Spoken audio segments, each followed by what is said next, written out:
back to another video. Today we're going to be reacting to more llama art videos, guys. I'm going to be doing another llama art videos in the channel, so let's get right into it. And I'm going to be watching, I think, 3 or 4? 4 or 3. It might be 4 or 3. But yeah, so yeah, let's start. I'm going to be watching the Smiling Man animated, so let's go. About 5 years ago, I lived downtown in a major city in the US. I've always been a night person, so I would often find myself bored after my roommate, who was decidedly not a night person, went to sleep. To pass the time, I used to go for long walks and spend the time thinking. I spent 4 years like that, walking alone at night, and never once had a reason to feel afraid. I always used to joke with my roommates that even the drug dealers in the city were polite. But all that changed in just a few minutes of one evening. It was a Wednesday, somewhere between 1 and 2 in the morning, and I was walking near a police-patrolled park quite a ways from my apartment. It was a quiet night, even for a weeknight, with very little traffic and almost no one on foot. The park, as it was most nights, was completely empty. I went down a short side street in order to loop back down my apartment when I first noticed him. At the far end of the street, on my side, was the silhouette of a man dancing. It was a strange dance, similar to a waltz, but he finished each box with an odd forward stride. I guess you could say he was dance-walking, headed straight for me. Deciding he was probably drunk, I stepped as close as I could to the road to give him the majority of the sidewalk to pass me. The closer he got, the more I realized how gracefully he was moving. He was very tall and lanky, and wearing an old suit. He danced closer still, until I could make out his face. His eyes were open wide and wild, head tilted back slightly, looking off at the sky.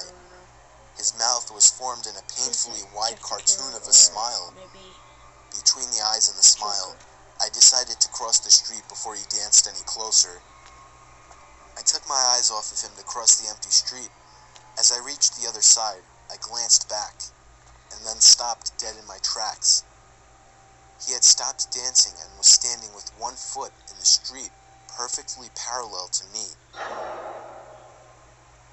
He was facing me, but still looking skyward, smile still wide on his lips. I was completely and utterly unnerved by this.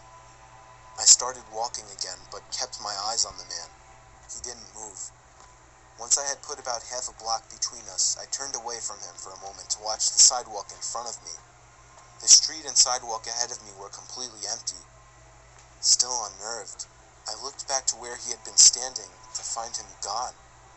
For the briefest of moments, I felt relieved, until I noticed him. He had crossed the street and was now slightly crouched down. I couldn't tell for sure due to the distance and the shadows, but I was certain he was facing me. I had looked away from him for no more than 10 seconds, so it was clear that he had moved fast. I was so shocked, and I stood there for some time, staring at him, and then he started moving toward me again. He took giant, exaggerated, tiptoed steps, as if he were a cartoon character sneaking up on someone, except he was moving very, very quickly. I'd like to say at this point that I ran away or pulled out my pepper spray or cell phone or anything at all, but I didn't. I just stood there, completely frozen, as the smiling man crept toward me. And then he stopped again, about a car length away from me, still smiling his smile, still looking to the sky. When I finally found my voice, I blurted out the first thing that came to mind. What I meant to ask was, "What the fuck do you want?" in an angry, commanding tone. What came out was a whimper. What the fuck? Regardless of whether or not humans can smell fear, they can certainly hear it. I heard it in my own voice. That only made me more afraid. But he didn't react to it at all. He just stood there, smiling. And then, after what felt like forever, he turned around, very slowly, and started dance-walking away. just like that. Like his whole face. Not wanting to turn my back to him again, I just watched him go until he was far enough away to almost be out of sight. And then I realized something. He wasn't moving away anymore, nor was he dancing. I watched in horror as the distant shape of him got bigger and bigger. He was coming back my way. He was coming back my way, and this time he was running. I ran too. I ran until I was off the side road and back onto a better lit road with sparse traffic. Looking behind me then, he was nowhere to be found. The rest of my way home, I kept glancing over my shoulder, always expecting to see his stupid smile, but he was never there. I lived in that city for 6 months after that, and I never went out for another walk. There was something about his face that always haunted me. He didn't look drunk. He didn't look high. He looked completely... I mean, look at his face. He's looking at your soul right now. He really looks like Aaron from Attack on Titan right now. Utterly insane. And that's a very, very scary thing to see. And even looks like Jeff Dakota with the hair and... Night Shift Stories, number... It was 2 years ago. I was called in to do the night shift, 10 p.m. to 4 a.m. at 7-Eleven, since somebody called out. The store was located on a busy road in a rather quiet and rural area. During the night shift, you could expect anywhere from 10 to 20 people come in to buy a beer or something else. This one particular night, there was this one guy, mid-20s, that came in. He started making weird noises, like loud yelling noises. I assumed he had some kind of mental disability. In fact, my brother has a mental disability, so I immediately felt sympathy for the guy. He walked up to the counter without any items, with his head facing me, but his eyes were looking up at the ceiling. I felt uncomfortable. I honestly didn't know how to deal with it. I tried speaking with him, but he only responded in loud noises. I kept checking if he was with someone outside, but he was alone. There weren't any cars in the parking lot, so I assumed he walked. He stood there for so long, looking up at the ceiling and making noises, that I tried to get him out by handing him a bag of chips and telling him he can go. I tried finding some kind of number to call for someone to help him.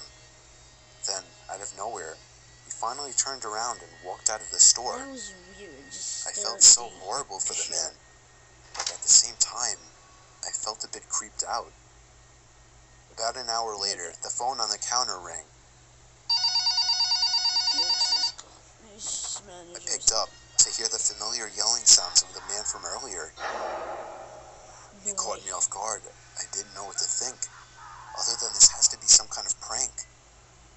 I hung up on them and was now becoming paranoid of my surroundings, constantly checking the outside through the windows. Come 4 o'clock, the person working after me came in, finally allowing for me to go home. It wasn't my problem anymore. I got home and threw all my stuff on the table, ready to get to sleep. That was weird. But my phone rang within a minute after entering the door. I felt a chill run down my spine. Why would someone be calling at 4 a.m.? I could only imagine it was bad news. I braced myself and picked up the phone to hear the man again. I felt sick to my stomach as I listened to the loud noises he made. I struggled to slam the phone to the receiver. All night, I felt like I was being watched, even with all the blinds shut. And I could swear I heard strange noises coming from all over my house. I refused to get any sleep until the sun came up. Weeks passed, and I had forgotten about the incident, until one day, when going into the basement for the first time in a while, I found that papers had been scattered all over the floor, and when I went into the basement closet, I found writing on the walls. 7-Eleven had been written in Sharpie on the wall, along with the address to the 7-Eleven I worked at, and my house address. The most disturbing part, I also found various kitchen knives, along with a large pocket knife sitting in the closet. What started out as seemingly just an innocent person, turning into something of a prank, ultimately turned into something much more horrifying. He had been living down there for God knows how long, and I'm just just grateful that, for whatever reason, he changed his mind and left, because I haven't seen or heard from him since. All I can say is that man is dangerously ill. This is disturbing. Next one. This was number 2. And it was around 3 years ago. I was 17 years old and I worked at the local library in my city. The library was located in the middle of the city, but was totally abandoned in the evenings. I only worked in the evenings, when all the older staff had already gone home. My colleague and I were the only one left there that night, as it was the day before Christmas and a blizzard was going on outside. Not one single customer inhabited the building. My colleague Thomas was down at ground level, while I was sitting at my desk on the top level. Normally, I would take the time to study, but it was the holidays and I was completely bored to death. The library was recently renovated, so I could look outside through the big windows that they had put up. I mostly looked at the blizzard going on, thinking about my bike ride home. It was a dark December evening and the snow was piling up. I just really wanted to go home.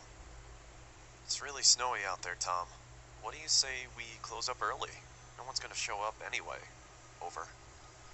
Your jokes are funny. Over. Just 10 minutes before we closed, I heard some people coming up the stairwells. It was some kind of family. One man and a woman with 2 girls.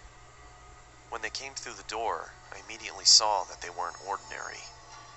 The man had a pale, almost white face and wore red lipstick. The woman was also completely pale. They all wore clothing like they used to be in the 17 or 1800s. I just had my history exam, so I recognized it immediately. While I walked towards them, I saw that they were looking around as if they were lost. Can I help you folks? I asked them. They looked at me with big eyes, if I was talking Chinese. I almost thought about bailing, but as we just had a meeting about customer satisfaction, I asked again, a bit louder. Can I help you folks? They now all looked at me with a big smile and large eyes. I was totally creeped out and I didn't really know what to do anymore. If I can help you, I'll be at my desk, I said, and I quickly walked away. When I was at my desk, I could still see the family just standing there, doing absolutely nothing. Tom, have you seen this family that just came in? Over. No, no one's come through the entrance. You good? Over. Now I was even more creeped out. When I looked up, I saw the man walking towards me. From the inside, I could almost cry, but I did my best not to show it. The man stood in front of me with his pale face and called out something in a language I couldn't understand. It sounded like English, but it sort of wasn't. I couldn't make out anything. I looked down at my computer to make it look like I was searching, hoping he would just take off. When I finally looked up, nobody was there. The whole floor was abandoned again. I did a quick sweep of the floor, but I found nobody. As if they just vanished. Just then, my colleague came up the stairs, and I told him what happened. He didn't believe me, and I thought I was trying to scare him. Luckily, there were security cameras in the library, so we could just watch what happened, right? After we closed the library, we went to the security office in the building and looked at the footage from earlier that evening. What I saw then was the creepiest thing ever. I was talking to nobody. The whole family wasn't on the screen. It was just me, talking to myself. Okay, this is the last one. There's the last one, the last video. Thank you for sticking around to the end of the video. If you... This video is sponsored by NordVPN. More details at the end.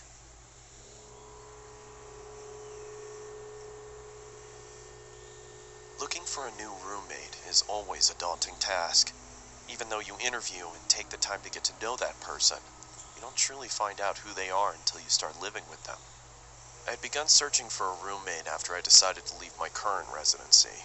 I was contacted a couple of hours after placing an ad on the Facebook Marketplace. The message read, Hey Chris, I'll be moving out of my current apartment this August and I'm looking to room with someone new, as my roommates are moving to California this year. I'm 27 and am currently going to school.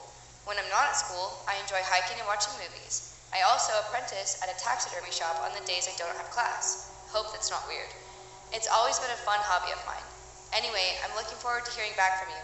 Have a great day, Lunaire. My first and most obvious reaction after reading the message was to check her profile.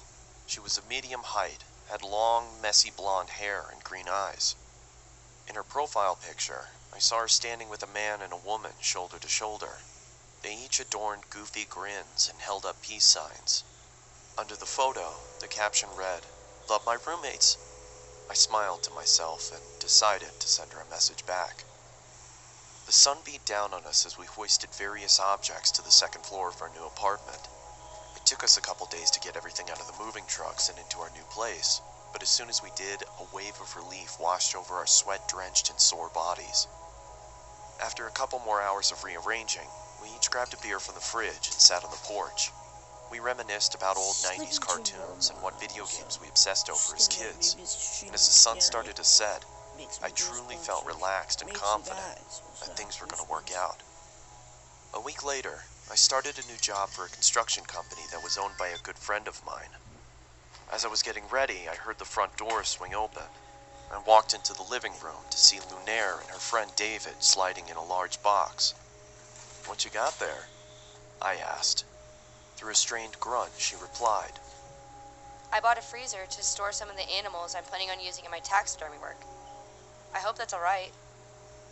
I was obviously hesitant at first, as there was no mention of this happening in the first place, but I eventually accepted and returned to my room to continue getting ready for work. I came home at around 9 p.m. after having a couple of beers with friends and noticed that the freezer was nestled snugly in the lower part of the pantry. A low hum could be heard reverberating off of the inner walls.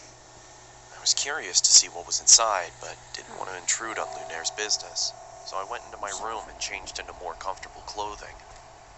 After changing, I came back out into the kitchen and started making a sandwich. I opened the fridge and grabbed what I needed. As I turned around, I stubbed my toe on the edge of the island countertop and let out a long, exasperated grunt. Through my frustration, I slammed the fridge door shut and checked my toe to see if there was any bleeding. As I raised my head back up, I was greeted by a shadowy figure. Lunaire was standing in the doorway leading to her room. The darkness behind her almost seemed to envelop her. Is everything okay?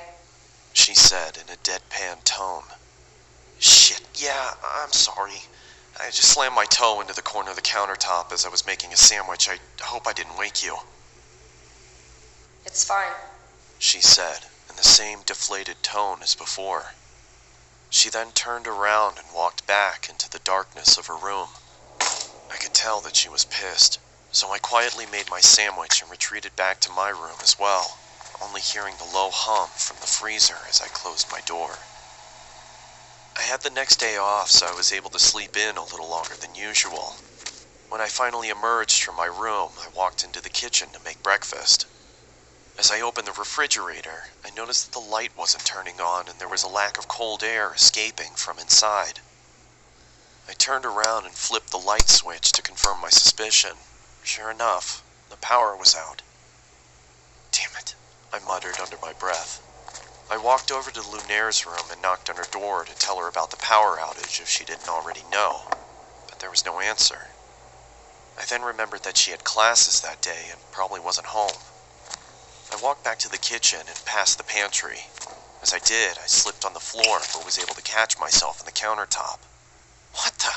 I angrily exclaimed as I looked down at the floor trying to figure out what I had slipped on. It was blood. It had started to leak from the corner of the freezer and pool onto the floor.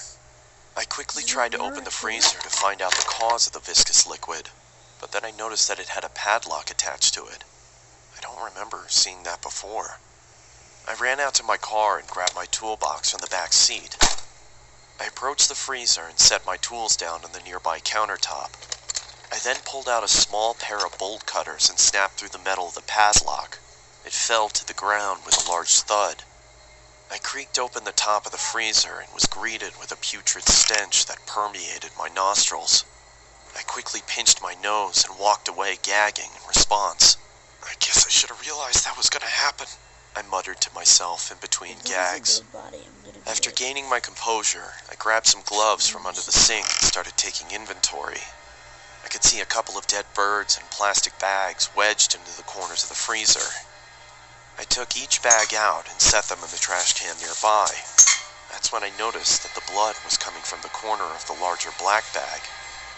I don't know why, but I decided to open the top of the bag and peer inside. I was greeted by large, milky white eyes, a swollen black tongue surrounded by cracked and bloated lips, and the matted hair of a human head. I swiftly dropped the bag and fell backwards onto the floor. My breathing had ceased to exist, and I grabbed the trash can next to me and expelled my disgust into it. I then ran out the door, got into my car, and called the police. As I sat in the interrogation room with a blanket over my shoulders, I couldn't help but think about the face I'd seen. It looked so familiar. That's when it finally hit me. I pulled out my phone and looked at Lunaire's profile picture. It was her old roommate, the one she said was moving to California. When the detective entered the room, she started the questioning process, asking me if I started noticing any weird behavioral occurrences around the apartment. Yeah, I stubbed my toe the other day and she creepily stood in the doorway. It seemed like she was pissed, but for some reason I had a strange feeling like she was concerned about something. That's when I connected the dots. She didn't come out into the kitchen because she heard me stub my toe. She came out into the kitchen because she thought I slammed the freezer instead of the fridge. A cold sweat started to form on my forehead as my surroundings became blurred. I could hear a low whine slowly starting to cover up the words of concern from the detective. As my vision started to clear, I could see another officer enter the room and whisper something into her ear as he handed her a piece of paper. "Do you have somewhere you could stay at?" she asked. "I mean, I was planning on staying with my parents. They live about 30 minutes outside of town." "Okay," she paused. "Listen, I don't want to worry you, but we found this picture inside of your apartment." She slid the piece of paper across the table, and I immediately felt like someone kicked me in the chest. The head of Lunaire's other roommate sat on the chair. In the background, scrawled on the wall in blood, read, "Love my roommates. All of them." Glad that was not my roommate. I'm really glad that was not my roommate. Thank you guys for watching this video. Hope you guys enjoy it. I will see you guys next time. Make sure to leave a like, subscribe, turn on notifications, put in the comments down below and check notification watch for more videos like this. I will see you guys next time. As always, peace.